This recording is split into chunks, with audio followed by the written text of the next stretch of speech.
महाराष्ट्र राज्याचे लोकप्रिय मुख्यमंत्री, शेतकऱ्यांचे कष्टकऱ्यांचे कैवारी, महाराष्ट्राचा ढाण्यावर, महाराष्ट्राचे भाग्य विधाते नामदार एकनाथराव शिंदे साहेबांचा अरे एकच मामा। धन्यवाद आनंद सर। या ठिकाणी गोविंदराव बंडू पाटील गायकवाड, अब्दुलभाई तिडीकर आणि दादाभाऊ डुकरे हे तिघही आणि त्यांच्यासोबत अनेक कार्यकर्ते या ठिकाणी प्रवेश करताय। मी त्यांचा प्रवेश झाला असं या ठिकाणी जाहीर करतो। धन्यवाद। छत्रपती शिवाजी महाराज की, धर्मवीर संभाजी महाराज की जय भवानी। आजच्या महायुतीच्या जाहीर सभेला उपस्थित आणि शिवसेना आणि महायुतीच्या प्रेमापोटी जमलेल्या सर्व बांधव भगिनी मातांना माझा नमस्कार। आपलं मनापासून मी स्वागत करतो, आपल्याला मनापासून धन्यवाद देतो। 2 दिवसापूर्वीच धर्मवीर छत्रपती संभाजीनगरच्या नावावर हायकोर्टाने शिक्कामोर्तब केलं। हा देखील एक आपल्याला आनंदाचा एक निर्णय झाला आणि या नावाला विरोध करणाऱ्यांच्या कानपटात कोर्टानेच हाणली सनसनीत। आणि बाळासाहेबांचं स्वप्न होतं की छत्रपती संभाजीनगर हे झालं पाहिजे। आणि मी आपल्याला सांगू इच्छितो, महायुतीच्या आपल्या पहिल्याच बैठकीमध्ये छत्रपती संभाजीनगर हे नामकरण आपल्या सरकारने केलं आणि त्याला आज शिक्कामोर्तब झालं। यासाठी आपल्या सगळ्यांचं मी मनापासून अभिनंदन करतो। खरं म्हणजे ही निवडणूक फक्त संभाजीनगरची नाही, वैजापूरची नाही, संदीपान भुमरेंची नाही, ही निवडणूक देशाच्या विकासाची आहे, ही निवडणूक देशाच्या प्रगतीची आहे, ही निवडणूक राष्ट्र घडवणारी आहे, ही निवडणूक महासत्तेकडे आपल्याला देशाला घेऊन जाणारी आहे।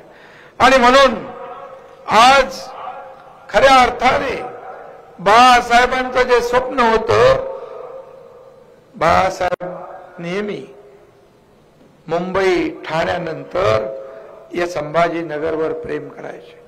मुंबई ठाण्यानंतर खरी वाघाची डरकाळी फुटली ती संभाजीनगर मध्ये, हे आपल्या सगळ्यांना माहित आहे। आणि आज वैजापूर मधल्या सगळ्या या तमाम मतदार बांधव भगिनींचं मनापासून मी अभिनंदन करतो की आपण एक रमेश बोरनारे सारखा आदर्श आमदार आपण निवडून दिला। आणि तुम्हाला हे मी सांगतो, भुमरे मामांनी सांगितलं, आम्ही उठाव केला। का केला? कुणाला मुख्यमंत्री व्हायचं होतं, कुणाला मंत्री व्हायचं होतं, कुणाला आणखी काय करायचं होतं, यासाठी नाही। आम्ही तर मंत्री होतो, संदीपान भुमरे होते, अब्दुल सत्तारही होते आणि बाकी सर्व आमदारही आपल्या आपल्या जागेवर काम करत होते। लोक, आपला उदय सामंत पण आहे तिथे, 50 आमदार, त्याच्यामध्ये 7-8 मंत्री एक निर्णय घेतात, सत्तेला ठोकर मारून पाय उतार होतात। आज ग्रामपंचायत सरपंच किंवा नगरसेवक पण इकडचं तिकडे जायसाठी 10 वेळा विचार करतो, परंतु सरकार मध्ये असताना, सत्ता सोडताना आमच्या समोर काही नव्हतं। आम्ही काय होणार, आमचं काय होणार, आम्ही कोण होणार, आम्हाला काय मिळणार, काही आमच्या डोक्यात नव्हतं. बोरणारे इकडे आहेत. बोरणारे यांना मी विचारलं, बोलो अशी परिस्थिती आहे, सगळे आमदार सांगतायत आपल्या शिवसेनेचं खच्चीकरण होत आहे, शिवसैनिकांचं खच्चीकरण होत आहे. आज आपल्या लोकांना दुय्यम वागणूक मिळते. आपली माणसं कार्यकर्ते जेलमध्ये जात आहेत, मोकामध्ये जात आहेत, तडीपाऱ्या होत आहेत. पुढे आमदार म्हणून आम्ही काय मतदारसंघामध्ये कुठल्या तोंडाने जाणार, काय म्हणून त्यांना सांगणार आम्ही एवढा निधी आणला, आम्ही हे काम केलं, आम्ही ते काम केलं, काय दाखवणार. रमेश बोरणारे मला म्हणाले, साहेब तुमच्यावर आमचा विश्वास आहे, तुम्ही जे कराल त्याच्याबरोबर मी आहे.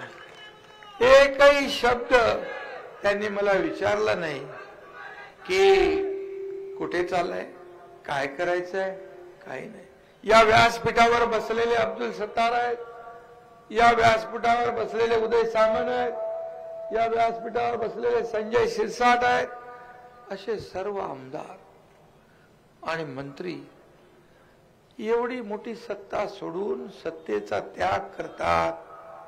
आता मगाशी कोणीतरी सांगितलं इथं, म्हणाले बहुत बडा समंदर आहे, समंदर मध्ये एकनाथ शिंदे सगळे कुठे गायब होतील. काही लोक म्हणाले आता एकनाथ शिंदे तर शहीद होतोय, एकनाथ शिंदेचं काय खरं नाही. परंतु हा एकनाथ शिंदे बाळासाहेबांचा आणि धर्मवीर आनंद दिघे साहेबांचा सच्चा शिवसैनिक आहे. बाळासाहेबांनी आपल्याला सांगितलं अन्यायाविरुद्ध पेटून उठा, अन्यायाला वाचा फोडा आणि वेळ प्रसंगी सर्वसामान्य लोकांसाठी सत्ता सोडायला लागली तरी चालेल, सत्ता येते जाते, परंतु नाव एकदा गेलं तर परत येत नाही. हे बाळासाहेबांचे शब्द आमच्या कानात होते. पण बाळासाहेबांनी नेहमी सांगितलं, काँग्रेस माझी होऊ देणार नाही. शिवसेना जेव्हा काँग्रेस होऊ लागेल तेव्हा दुकान बंद करेन आणि शिवसेना बंद करेन, परंतु काँग्रेसला घेणार नाही. आज काय केलं 2019ला? आपण शिवसेना भाजप म्हणून निवडून आलो होतो, कुणाबरोबर सरकार स्थापन करायला पाहिजे होतं, बुमरेंनी सांगितलं, आणि आपण कुणाबरोबर केलं? म्हणजे लग्न एका बरोबर, संसार दुसऱ्या बरोबर. या महाराष्ट्रातल्या तमाम जनतेच्या मनामध्ये शिवसेना भाजपा युतीचं सरकार स्थापन व्हावं अशी अपेक्षा होती. मग विश्वासघात कोणी केला? खुर्चीसाठी, सत्तेसाठी, एका मुख्यमंत्री पदासाठी. या 12.5 कोटी जनतेच्या पाठीत खंजीर खुपसण्याचं काम कोणी केलं? बाळासाहेबांचे विचार सोडण्याचं काम कोणी केलं? आणि मग जे आम्हाला तुम्ही बोलता ते तुम्हाला लागू होत. मी फार संयमाने बोलतो. मी आरोपाला कामाने उत्तर देतो, आरोपाला आरोपाने नाही कामातून उत्तर देतो. हा एक शेतकऱ्याचा मुलगा आहे. शेतकऱ्याच्या मुलाने मुख्यमंत्री होऊ नये असं काय नियम आहे? असं काय कायदा आहे? फक्त सोन्याचा चमचा घेऊन आलेल्याने मुख्यमंत्री व्हायचं? बरं झाले, तुम्ही काय केलं? उघड्या डोळ्याने शिवसेना संपत असताना पाहत राहिले. हे आम्ही डोळ्यांनी पाहू शकतो. काँग्रेसच्या दावणीला शिवसेना आणि धनुष्यबाण तुम्ही बांधला, तो आम्ही सोडवण्याचं काम केलं. शिवसेना वाचवण्याचं काम केलंय. शिवसैनिकांचं खच्चीकरण होण्यात थांबवण्याचं काम केलंय. आणि धनुष्यबाण, हा धनुष्यबाण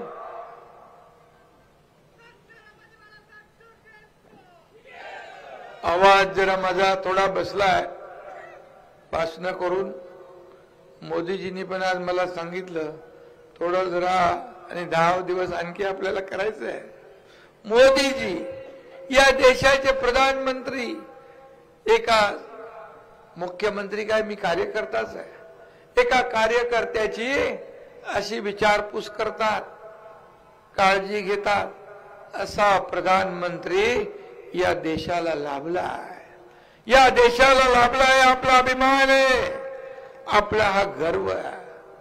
खरं म्हणजे आज मी तुम्हाला एवढंच सांगेन, आज तेही म्हणाले, बाळासाहेबांचे आणि त्यांचे जिव्हाळ्याचे संबंध त्यांनी व्यक्त केले. त्या ठिकाणी म्हणाले, बाळासाहेबांचे आणि माझे व्यक्तिगत जिव्हाळ्याचे संबंध. जेव्हा ते संकटात असतात, अडचणीत होते, तेव्हा बाळासाहेब त्यांच्या पाठीशी उभे राहिले.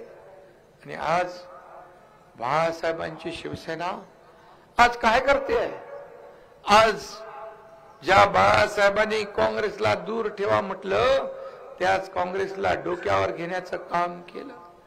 आणि मग या महाराष्ट्रामध्ये जेव्हा आपलं युतीचं सरकार, खऱ्या अर्थाने शिवसेना भाजपा युतीचं सरकार 2 वर्ष अजून झाले नाही, 30 जूनला 2 वर्ष होतील.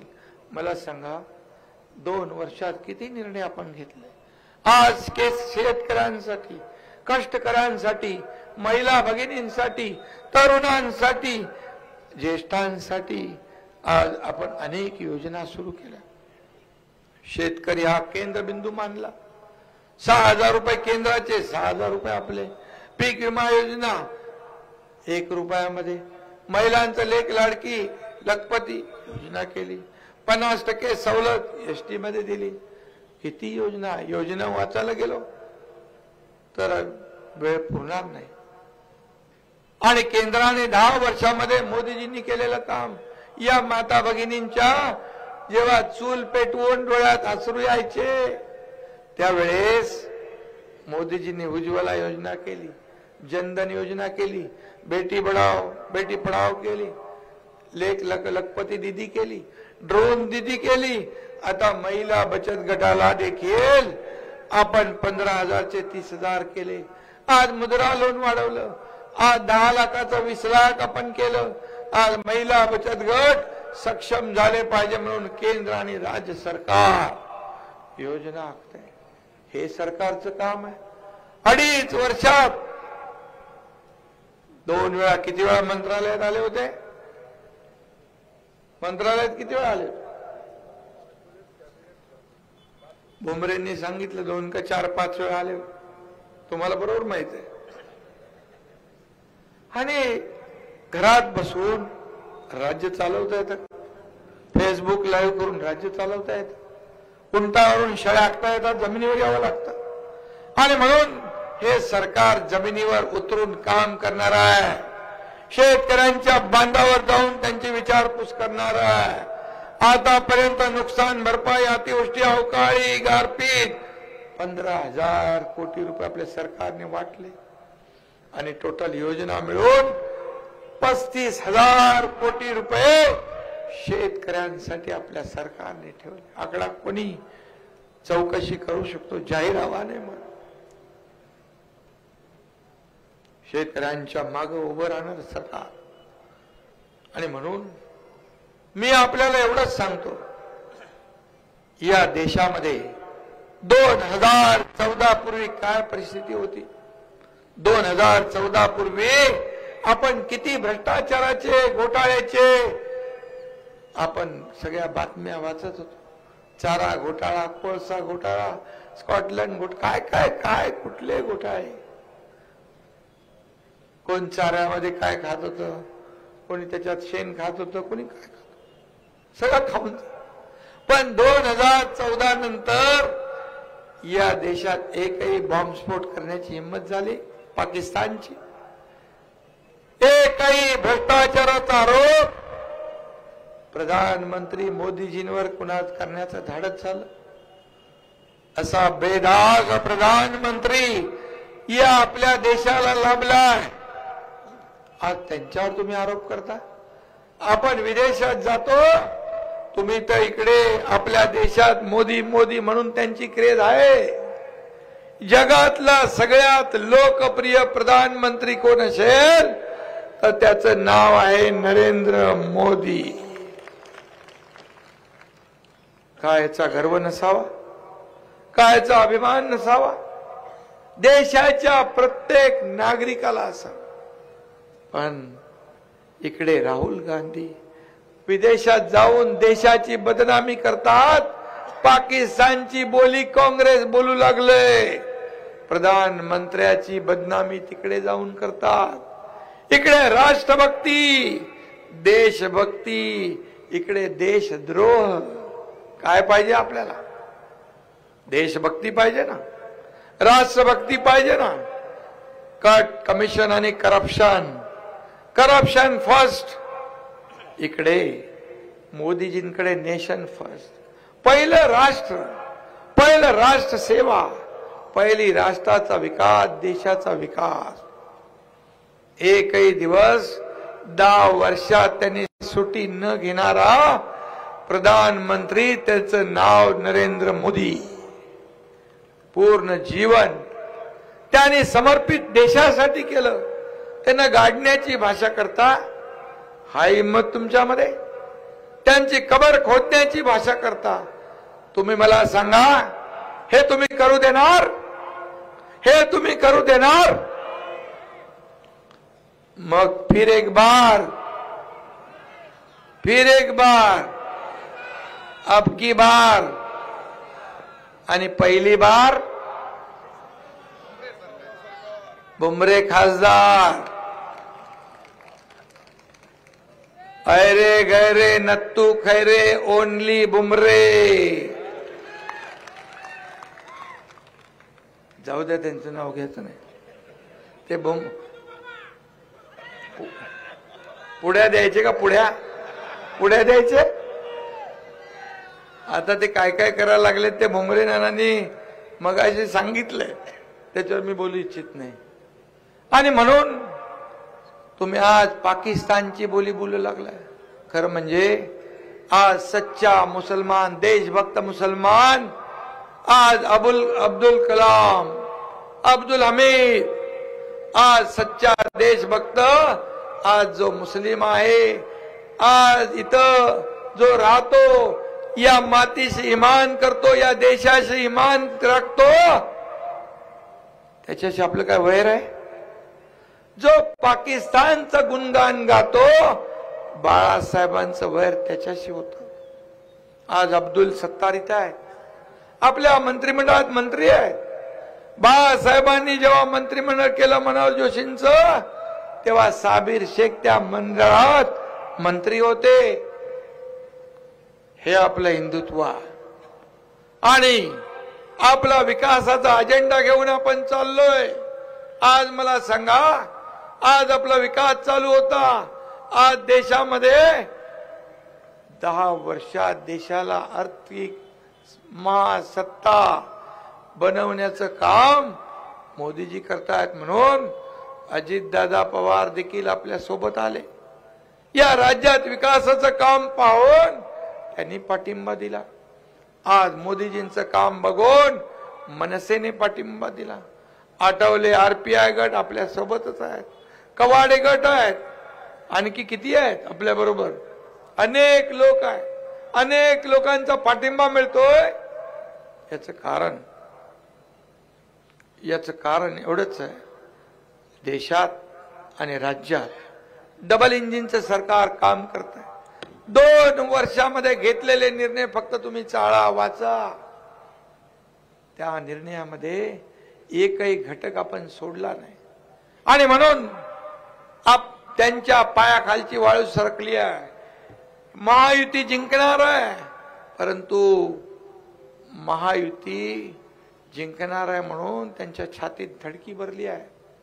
मी आपल्याला सांगतो, कोणी काही बोलू दे, किती काही अफवा पसरवू दे.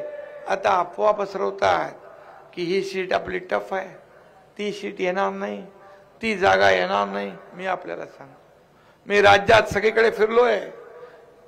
पहिला टप्पा, दुसरा टप्पा झालेला, परवा 3रा टप्पा. या 3 टप्प्यात महायुती बाजी मारतीये, महायुती आघाडीवर आहे. हा विश्वास या ठिकाणी मी व्यक्त करतो. आणि 4थ्या आणि 5व्या टप्प्यात देखील या सरकारने आणि मोदीजींनी केलेलं काम घेतलेले निर्णय यालाच या कामाची पोचपावती या निवडणुकीमध्ये मिळेल.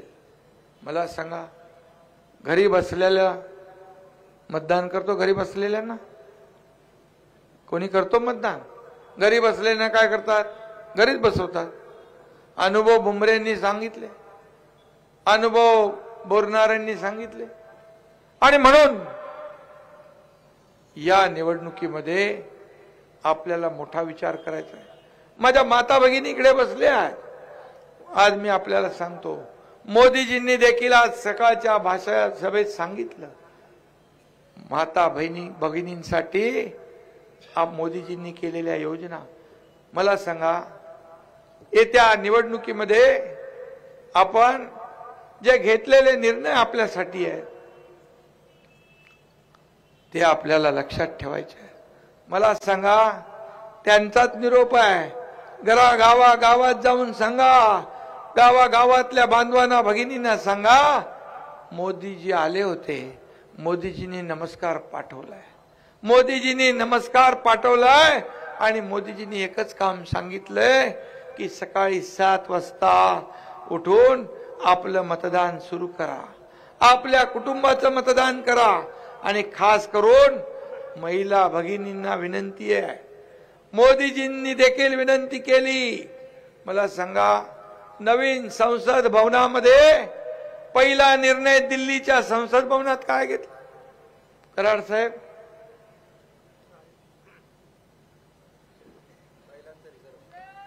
पहिला निर्णय नवीन संसद भवन मध्ये महिलांना आरक्षण देण्याचा निर्णय मोदीजींनी घेतला. उद्या महिला पुढच्या निवडणुकीत 33% खासदार होणार, हा निर्णय मोदीजींनी घेतला. आणि म्हणून महिलांना माझी विनंती आहे की 13 तारखेला आहे ना आपलं मतदान, 13 तारखेला सकाळी 7 ला आपण उठायचं आणि आपलं पहिलं मतदान करायचं. आणि आपण मतदानाला निघताना आपल्या मालकांना, आपल्या मुलांना, जे मतदार आहेत त्यांनाही सांगायचं, तयारीत राहा, तयारी झाली की मतदान करून या. आपण लोक आपण थोडस कंटाळा करतो, आपलं दुपारचं जेवण झालं की मतदान करू, मग थोडा आराम करून मतदान करू, हे आपल्याला करता येणार नाही. मी तुम्हाला खास वैजापूरकरांना विनंती करायला आलोय की आपलं मतदान जवळपास बोरणारेजी किती होईल, किती टक्के व्हायला पाहिजे? 70-75% आपलं मतदान झालं पाहिजे. मी सांगतो, कोल्हापूर आणि हातकणंगलेमध्ये या महिला भगिनींनी पुढाकार घेतला आणि 73% मतदान कोल्हापूर हातकणंगलेमध्ये झालं. आणि म्हणून आज जे काही या देशामध्ये जे सुरू आहे, आज कोण नकली, कोण असली, काय चाललंय ते तर चालत राहील. परंतु मला येताना सांगितलं, आपल्या भुमरे मामांनी, संजय शिरसाट म्हणाले, गाडीमध्ये होते आपले भागवत कराड साहेब होते, कुठली आपली ती पाणी सोडायचं, नांदूर मधमेश्वरला पाणी सोडायचं, तर मी फोन केला आणि त्यांना सांगितलं, पाण्यापासून कोणी वंचित राहता कामा नये आणि ते पाणी सोडलं जाईल. त्याचबरोबर रामकृष्ण गोदावरी जे आपला सिंचन प्रकल्प आहे त्याचा तर आपण निर्णय घेतला ना. आपण कुठे आहे ते 65 कोटी घेतलं ना. हा, याच्यामध्ये 65 कोटी रुपये शेतकऱ्यांना माफ करण्याचा निर्णय आपल्या सरकारने घेतलाय. सरकार कुणासाठी आहे? सरकार हे सर्वसामान्यांचं आहे. आणि कारण रमेश बोरणारे सारखा सच्चा माणूस तुमचा आमदार आहे. मी परत एकदा सांगतो, प्रत्येक वेळा त्यांना एकच पाठपुरावा, माझ्या मतदारसंघामध्ये हे काम झालं पाहिजे, ते काम झालं पाहिजे. कधी निधी एवढा मिळाला होता रमेशजी? 2.5 वर्षात मागचा मिळाला. आता सगळे आमदार भरून पावलेत, सगळीकडे निधी. कारण हा एकनाथ शिंदे देणार आहे. तुम्ही एक हाताने दिले की इकडे 2 हाताने देणार आहे एकनाथ शिंदे. इकडे लेना बँक नाही, देना बँक आहे. आणि म्हणून पूर्वीचं काय होतं ते आपल्याला माहित आहे. वैजापूर शहराचा पाण्याचा प्रश्न जो आहे, हा पाण्याचा प्रश्न तुम्हाला मी सांगतो, हा सोडवल्याशिवाय आपलं सरकार स्वस्थ बसणार नाही, ही खात्री आपल्याला मी देतो. शेवटी मराठवाडा जे वॉटर ग्रीड होतं, आज मराठवाडा वॉटर ग्रीड देवेंद्रजींच्या काळात सुरू झालं. नंतर महाविकास आघाडीने ते बंद केलं. जलयुक्त शिवार योजना बंद केली. पण आपलं सरकार आल्यानंतर पुन्हा आपण सगळं सुरू केलं. जे दुष्काळी जिल्हे आहेत, तालुके आहेत, यांना न्याय देण्याचं काम आपल्या सरकारने केलंय. आणि म्हणून महायुती सरकारने जवळपास, मी आपल्याला सांगतो, जेव्हा मी आणि देवेंद्रजी दोघंच होतो पहिल्या कॅबिनेटमध्ये, त्यावेळेस समुद्राला वाहून जाणारं पाणी दुष्काळी भागाला वळवलं पाहिजे. मराठा वॉटर ग्रीड असेल, ते सगळं सुरू झालं पाहिजे, हा निर्णय घेतला. आणि आम्ही महायुतीचं सरकारनंतर अजितदादा सोबत आले. या संपूर्ण काळात जवळपास 122 सिंचन प्रकल्पांना मान्यता आपल्या महायुती सरकारने दिली. त्यांच्या 2.5 वर्ष काळात फक्त 4 सिंचन योजना मंजुरी दिली. मला सांगा, हे सरकार काम करणारं सरकार आहे, निर्णय घेणारं सरकार आहे, ऐकणारं सरकार आहे, ऐकून निर्णय घेणारं सरकार आहे. अगोदर तर काही सुनवाई नव्हती, भेट नव्हती, तर सुनवाई काय? आणि म्हणून आज समृद्धी हायवेनी मी आलो. समृद्धी हायवे याला देखील विरोध केला होता, पण याला आज हिंदू हृदय सम्राट बाळासाहेब ठाकरे आपण नाव दिलं. आज समृद्धीमुळे फायदा झाला की नाही पुरणारेजी? हा,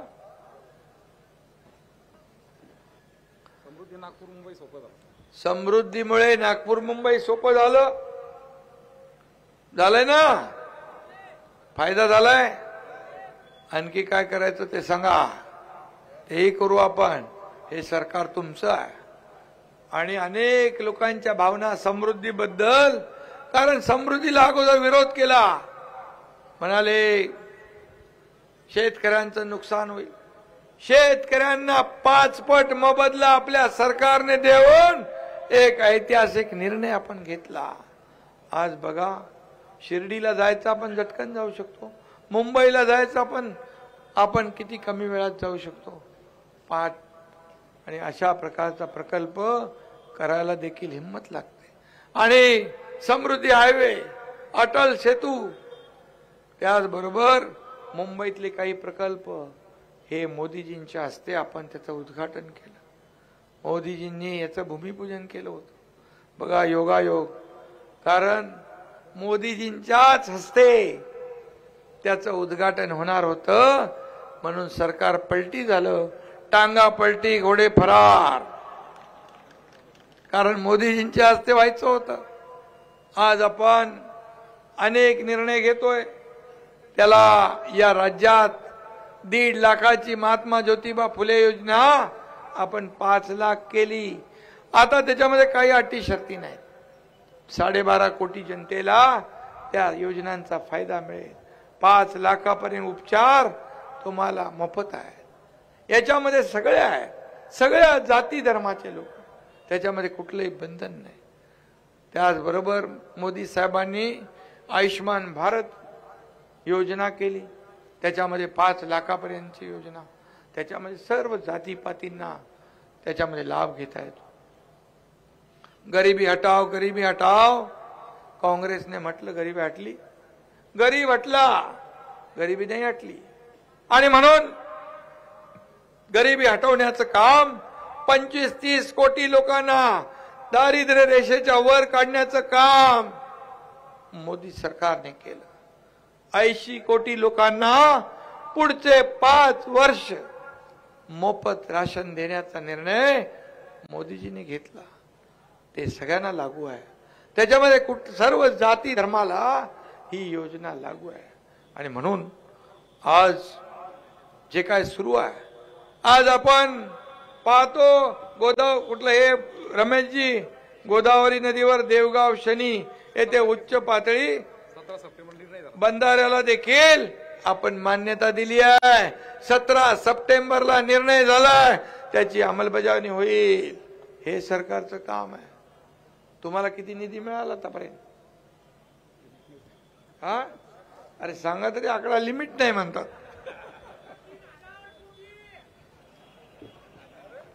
अगोदर आकडे आपण अगोदर फक्त स्वप्न पाहत होतो, परंतु त्या स्वप्नाची पूर्ती आपल्या महायुती सरकारने केली. कारण माझ्या खांद्याला खांदा लावून हे बोलणारे रमेश बोलणारे पहिल्या फटक्यामध्ये आले आणि हे सर्व मंडळी जीवाला जीव देणारी आहे. अरे कोण आहे? कोण आहे? एकनाथ शिंदे, एक सर्वसामान्य कार्यकर्ता, एका शेतकऱ्याचा मुलगा, त्याच्यावर 50 आमदार विश्वास ठेवतात, 13 खासदार विश्वास ठेवतात. याचं कारण हा एकनाथ शिंदे एकदा शब्द दिला की त्या शब्दाला जागतो, शब्द पूर्ण करतो. बाळासाहेब म्हणायचे, शब्द देताना 100 वेळा विचार करा, पण शब्द दिल्यानंतर शब्द मागे नाही. हे बाळासाहेबांचे विचार आम्ही पुढे घेऊन चाललोय. आणि आज काय चालू आहे? आज बाळासाहेबांच्या विचाराला मोठमाती देण्याचं काम चालू आहे. आज या देशामध्ये मी म्हटलं, आज काय चाललंय? आज कोणी काय म्हणतो, कोणी काय म्हणतो, कोणी काय म्हणतो. पाकिस्तानची बोली बोलू लागलेत लोक. आणि म्हणून मी आपल्याला एवढंच सांगतो, मी मुख्यमंत्री झालो, एक शेतकऱ्याच्या कुटुंबातला शेतकऱ्याचा मुलगा मुख्यमंत्री झालेला, त्यांना अजून पचनी पडलेलं नाही, आणखी पचनी पडलं नाही. त्यांना माहीतच नाही सरकार बदललंय, त्यामुळे त्यांचा बॅलन्स गेलाय. ते काही स्टेटमेंट करू लागले, परंतु आम्ही त्याला कामाने उत्तर देतो. आज मला काही लोक सांगतात, पत्रकार विचारतात, विरोधक म्हणतात की आता एकनाथ शिंदे तिकडे कोल्हापूरमध्ये 3 दिवस बसले, एकनाथ शिंदे संभाजीनगर मध्ये 3-4 वेळा आले, एकनाथ शिंदे शिर्डीला 2 दिवस बसले. का काय बंदी आहे का? का मनाई आहे का? का घाबरताय? कारण त्यांना माहित आहे एकनाथ शिंदे जिथे बसतो तिथे करेक्ट कार्यक्रम करून जातो.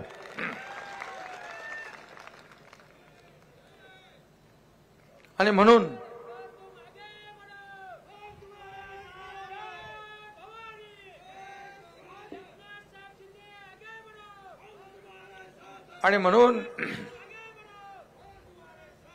आपण सर्व काम करणारे लोक आहोत, काम करणारे लोक आहोत, शब्दाला जागणारे लोक आहोत.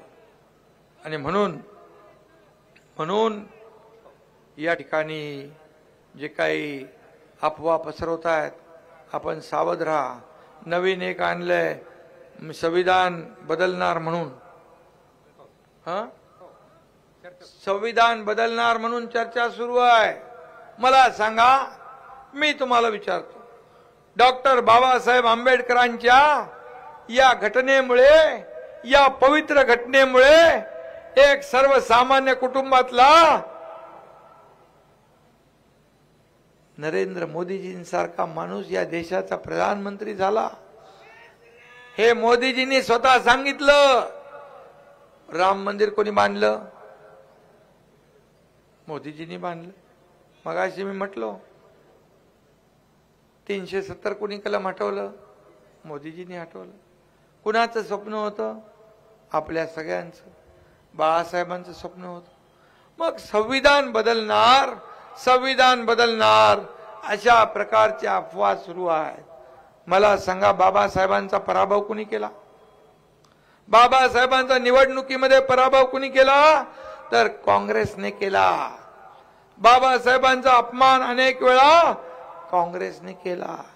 बाबासाहेबांचं संविधान दिवस 50-60 वर्ष काँग्रेसला आठवण झाली नाही.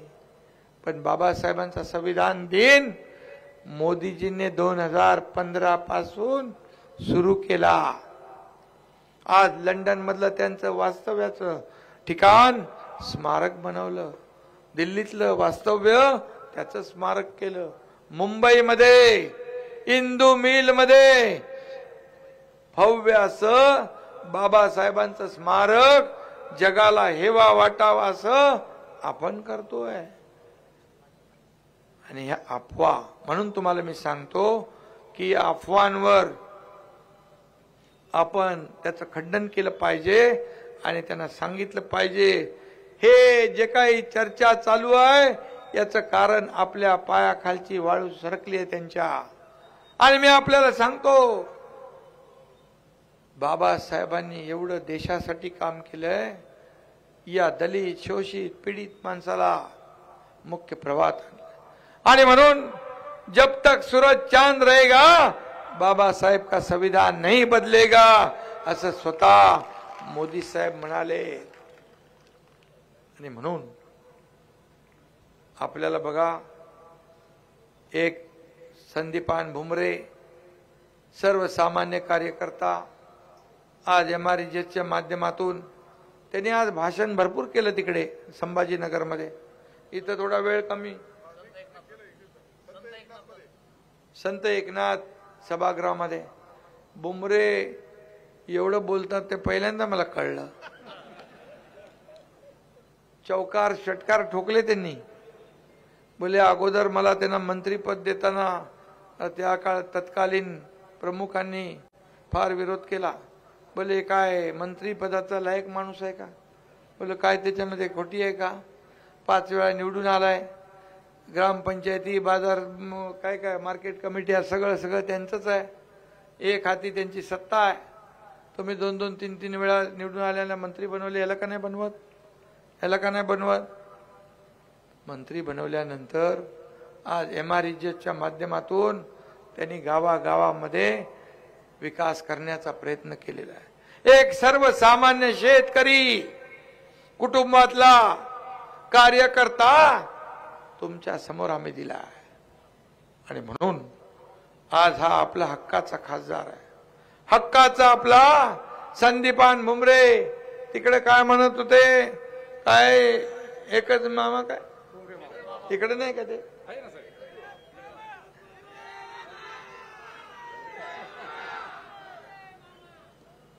एकच मामा. आता त्याला आपल्याला खासदार बनवायचं आहे. येत्या 13 तारखेला विरोधकांची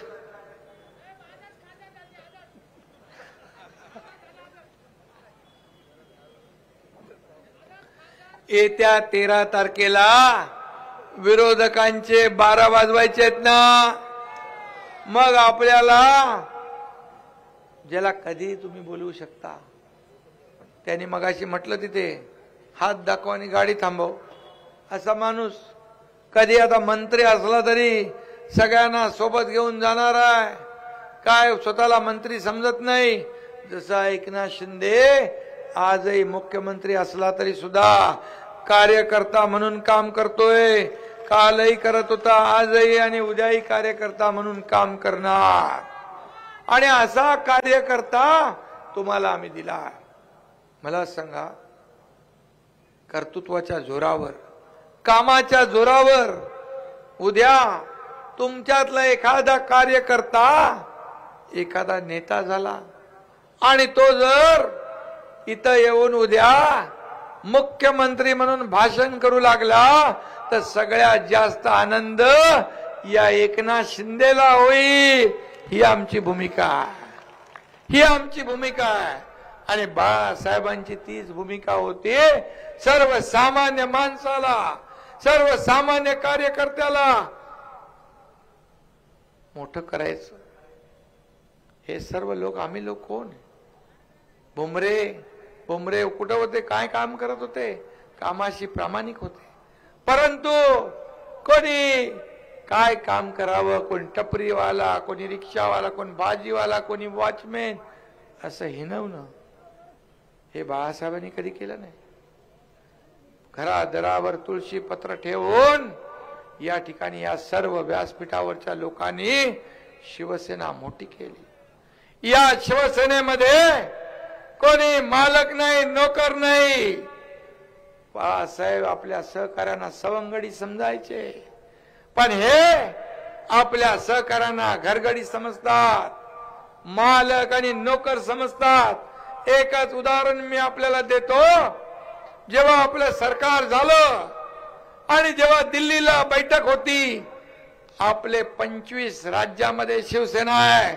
25 राज्यातल्या राज्य प्रमुखांनी आपल्या शिवसेनेला पाठिंबा दिला आणि त्यांची बैठक परिषद मी दिल्लीत घेतली. एका राज्य प्रमुखाला फोन आला. बोले कहा जा रहे? बोले दिल्ली जा रहे. बोले काय केली? बोले मुख्यमंत्री जी ने बैठक लगाई है. अच्छा. ते म्हणाले मालक के साथ जाओगे क्या नौकर के साथ जाओगे? बोले ऐसा क्यों बात कर रहे? बोले मालिक मातोश्री में बैठा है, ये तो नौकर है. म्हणजे मालक आणि नोकर कसा पक्ष मोठा होणार, कसा कार्यकर्ता मोठा होणार. आणि त्या माणसाने त्याच्या भाषणात दिल्लीत देखील हे उदाहरण सांगितलं. आणि म्हणून तुम्हाला माझी विनंती आहे की येत्या 13 तारखेला आपल्या हक्काचं मतदान आपण करा. सर्वसामान्य उमेदवार संदीपान भुमरे, कधी आपण त्याला बोलू शकता, कधी हक्काने बोलू शकता. तो पुढ्या देणारा नाही, काम करणार आहे. पुढ्या सोडणार नाही, काम करणार आहे. बाकी मी काय बोलत नाही. आणि म्हणून आज मी आपल्याला एवढीच विनंती करायला आलोय. या वैजापूर मधून भुमरे नानांनी जो विश्वास दाखवलाय तो तुमच्या आमदार रमेश बोरनारे आणि तुमच्या जीवावर, तुमच्या विश्वासावर सगळ्यात जास्ती लीड या वैजापूर मधून मिळाला पाहिजे. अशा प्रकारचं काम करा. आणि हा लीड मिळवायचा असेल तर मतांची टक्केवारी तुम्हाला वाढवायला लागेल. मतदान बल खाली आणायला लागेल. मतदारांना विनंती करायला लागेल. जे आजूबाजूला आहे त्यांना सांगायला लागेल. आणि म्हणून मी तुम्हाला विनंती करतो की येत्या 13 तारखेला संदीपान भुमरे महायुतीचे उमेदवार, त्यांची निशाणी काय? धनुष्यबाण. आणि धनुष्यबाण भुमरेंनी मग असे तिकडे सांगितलं, इकडे सांगितलं नाही, टाइम कमी होता. ते किती निवडणुका लढवल्या तुम्ही? 6 विधानसभा लढवल्या धनुष्यबाणावर. आणि कुठली निवडणूक लढवली? सगळ्या निवडणुका धनुष्यबाणावर त्यांनी लढवल्या. ही पण निवडणूक ते धनुष्यबाणावर लढवताय. त्यामुळे धनुष्यबाण धनुष्यबाण धनुष्यबाण एवढंच आपण लक्षात ठेवा. 13 तारखेला धनुष्यबाणा समोरचं बटन दाबून सगळ्यात विक्रमी मतांनी संदीपान भुमरे यांना विजयी करा. एवढीच विनंती. धन्यवाद. जय हिंद, जय महाराष्ट्र.